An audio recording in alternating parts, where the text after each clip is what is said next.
Olá, olá. Falar agora do nosso último bloco de aulas referentes à matéria do segundo ano do curso normal, né? E a gente vai falar desse evento que marca a derrota final de Napoleão, né? Em que as potências conservadoras começam a querer limpar do mundo o legado de Napoleão. Né? Após a derrota final de Napoleão, as potências conservadoras, aquelas que queriam manter os privilégios da nobreza em detrimento da burguesia e que queriam evitar que revoluções burguesas ocorressem em seus territórios, acabam se reunindo a fim de varrer, né, da história o legado de Napoleão Bonaparte. Opa, vou iniciar aqui. O legado de Napoleão Bonaparte e da Revolução Francesa de todo o continente. Né? Então, a partir daí, a gente teve os 5 grandes, que eram os representantes das principais nações conservadoras, ou seja, que ainda eram monarquias absolutistas ou que ainda eram monarquias sólidas, até constitucionais, como era o caso da Inglaterra, mas que não queriam que revoluções burguesas acabassem com suas monarquias e, Deus o livre, para eles proclamassem uma república. Né? A gente tinha o representante do Império Russo, né, que era o czar Alexandre II. Primeiro, são 5 grandes. A gente tinha o representante do Império Austríaco, que nesse momento ainda não era Império Austro-Húngaro. O Império Austro-Húngaro vai ser no século XIX, então era Império Austríaco sozinho, que era o Metternich. A gente tinha o representante do Império Prussiano, né, num momento em que ainda não existe Império Alemão, em que a Alemanha ainda não surge como país unificado e que ela era, na verdade, nesse momento de invasões napoleônicas, se chamava Confederação do Reno, né, e a gente vai ver que vai mudar de nome, né? E tinha o representante da França. A partir do momento que Napoleão é derrotado, os franceses voltam com a monarquia, né? Então a França está aí no Congresso de Viena, porque aconteceu na Áustria, né? A Viena, capital do Império Austríaco, que era o Talleyrand. E a gente tem também, olha só, o representante daquele país que era todo liberalzinho, o berço da Revolução Industrial, mas que ainda era uma monarquia. E que a monarquia não queria sair do poder de jeito nenhum, que era a Inglaterra. E seu representante era o Castlereagh. Né? Esses 5 grandes, então, queriam retomar as bases principais do antigo regime, reprimindo a disseminação de ideias liberais e iluministas pelo mundo e principalmente na Europa. Né?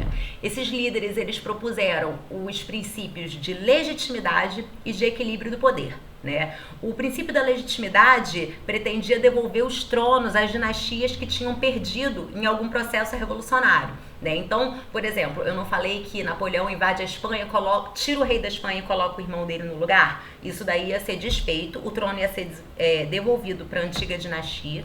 E o princípio do equilíbrio de poder diz o seguinte: a concepção de poder da nobreza nesse momento, né, era de quem tinha terra, tinha poder.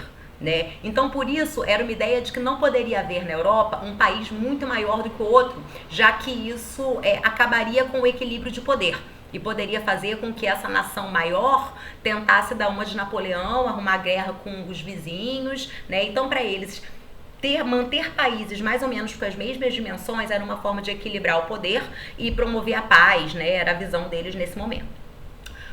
Com as invasões napoleônicas, o mapa geopolítico da Europa tinha mudado. Né? Estimulou-se, por exemplo, movimentos de independência por toda a América Latina.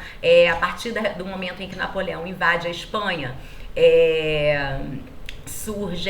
começa um movimento de independência na América Espanhola. Né? E para evitar isso, o czar Alexandre III propõe a criação da Santa Aliança. Né, a Santa Aliança, que seria uma espécie de aliança supranacional militar que visava restabelecer a posse europeia sobre os territórios que tinham acabado de se tornar independentes lá na América. Né?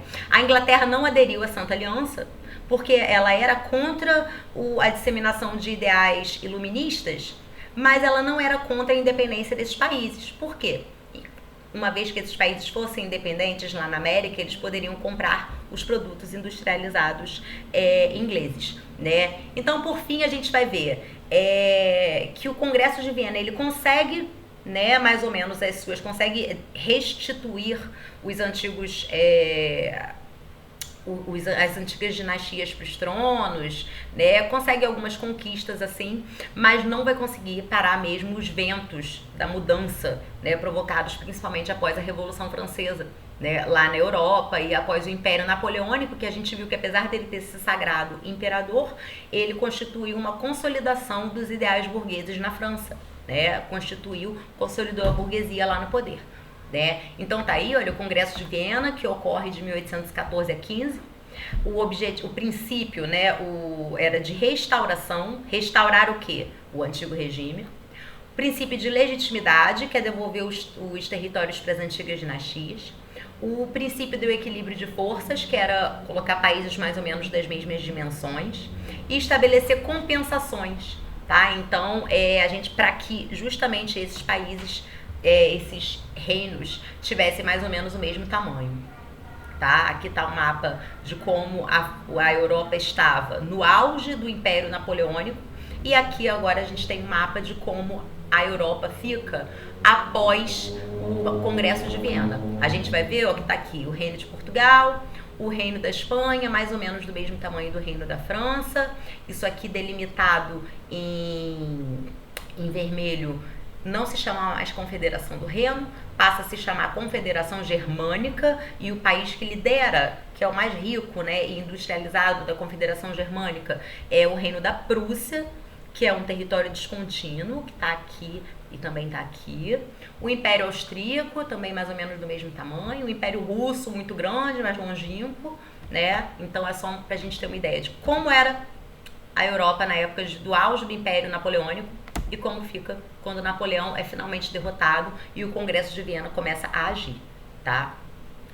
Nisso cria-se também, como eu falei para vocês, a Santa Aliança, que é uma tentativa principalmente de Rússia, Prússia e Áustria para garantir a realização das medidas aprovadas pelo Congresso de Viena, né? Eles tinham o objetivo de impedir o avanço das ideias liberais e constitucionalistas na Europa, e também tinham o objetivo de atuar em países americanos que estivessem se aproveitando do vácuo de poder para se tornarem independentes, tá?